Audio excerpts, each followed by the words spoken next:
Welcome back to another episode of Caffeinated CX, where we talk about CX and stuff, all in a hyper-caffeinated state. It was a cold morning this morning, 39 degrees when I woke up, which is very cold for Southern California. Right, that's almost freezing. We almost had snow if there had been precipitation in the air. What does that have to do with this? Nothing. Nothing at all. So, we're going to be talking about how everything matters. It all matters from the very, very beginning to the very, very end and beyond where it comes to the customer experience. So it starts in the very beginning, how the customer finds out about us, the marketing, our brand recognition, and goes over into how they contact us, how they're contacted for follow-ups or anything else, how the service is completed, what their bill or what their invoice looks like, how it reads, and then any follow-ups or after the fact things that we do as a company. That might include thank you cards, that might include pop buys, that might include remarketing, email blast, anything like that. So let's start, like any good story, at the beginning. So initial marketing, initial brand recognition. Now, where are people mostly searching for service? If you guessed Google, you would be correct. Everything else is kind of secondary to Google. Google is the king. So how do we get further up on the Google ratings? One, really good SEO, and also really good customer reviews on Google. So SEO is done kind of behind the scenes, but 5-star reviews are done in-house and, well, by the customers, by creating a 5-star service from the moment they contact us to the moment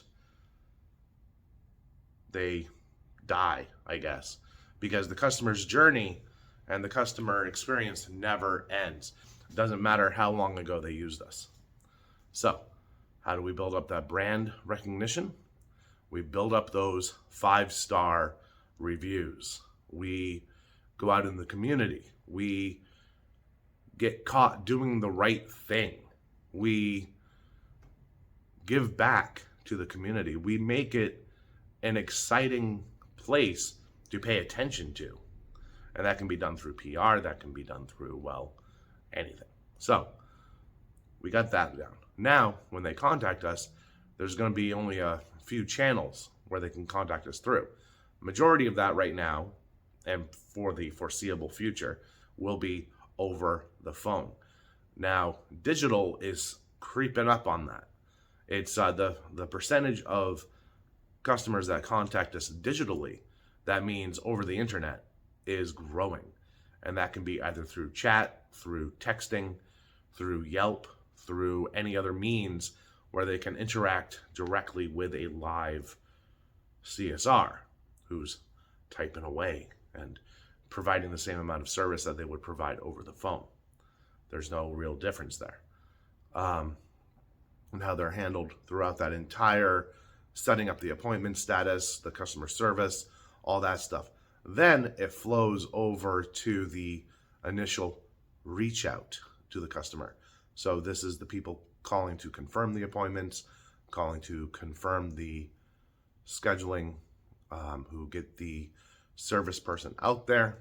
And then after that, it's up to the service provider to, well, provide that service all in that 5-star way.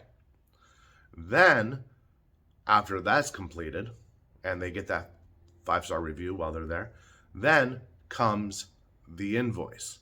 And the invoice or the bill needs to be structured in a way where, one, it's easy to read, right? No questions on it. It's all self-explanatory. All they have to do is read it. And two, it has to be appealing to the eye. So this is a good place to see if there's any deficiencies in the entire customer experience, is how the bill reads. Is it just filled with nothing but legalese and just a price? Or is the description of the service right there so nobody has a question on what was done there, right? Is the legalese easy to read and understand, or do they need a lawyer on hand or a dictionary, right?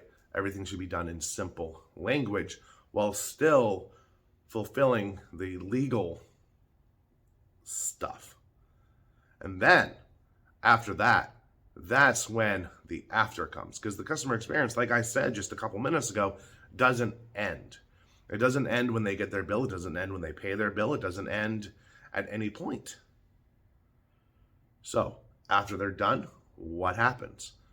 Do they get a handwritten thank you card, thanking them for their service, thanking them for their patronage?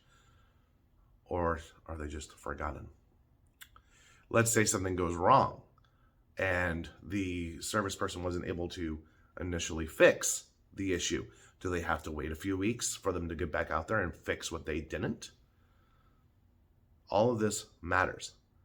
And then the email blast that they get as a repeat customer, is it well written? Is it flashy? Does it draw the eye? Does it make it look like, does it make them want to click through and look at it and either forward it over to a friend who might have a plumbing problem, or maybe another issue popped up and they need to take care of it? So great reminder. So all of it matters. All of it is equally important. The customer experience from the very, very beginning, from the brand recognition and the how they find us, all the way through rebranding and remarketing and all that stuff. Not rebranding, but you know what I mean. So all of it is equally important, and it all matters.